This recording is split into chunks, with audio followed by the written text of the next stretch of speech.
My name is Leah Blooms. My pronouns are she, they, he. I live in the Seattle, Washington area. I'm queer as fuck.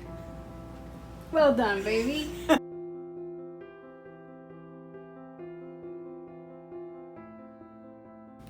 When did you figure out that you were a queer person, and what was your journey there?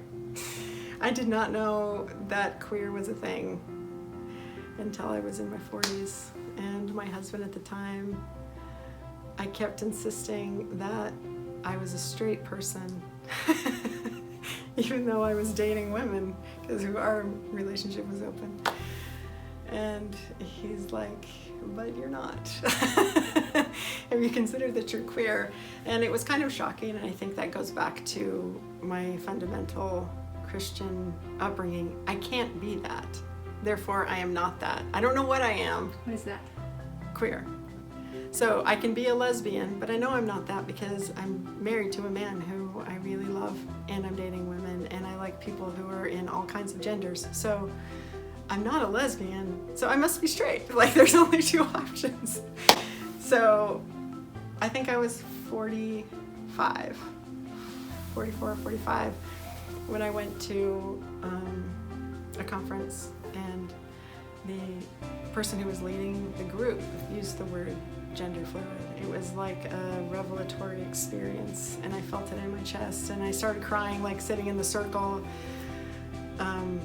because I knew that that was me. I knew that my whole life from age 4, that's as early as I can remember feeling like a boy sometimes, and having that shut out, and having that, like, you can't be that, and having my older brothers are taking their shirts off, and I want to take my shirt off in the backyard, because why would you not? Like, the sun is on you, and you're weeding the garden, and it feels good, to feel one with the earth and everything, and they don't have to put their shirts on, but I do. And then modesty is introduced, and shame and body and all of that stuff. And so to get to my mid-40s and realize there's other people like me, that I am not alone, and I'm also not the thing that I've tried to pretend to be, and to have that be okay with my husband at the time.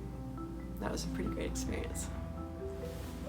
If you could speak to a young queer person right now, and I was that person, what would you say to that person? I would say, don't forget that life is long, and I know it doesn't seem long to you right now because you're 20. But I didn't think I would live to be 30.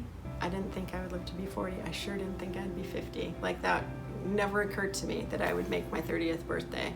And I think I lived my life accordingly. So maybe understand that life is long, and take care of yourself the best way that you can, and then find people who you do resonate with as soon as you can. Like, make the switch to whatever that life is. Intentionally move towards that thing. Sometimes you can't wake up the next day and make all the changes. Sometimes you have no resources, and you have to stay in a home where they look at you like you are a sinner, and they think you should be ashamed of yourself, or they give you the messages every day that there's something wrong with you. And you can't leave tomorrow.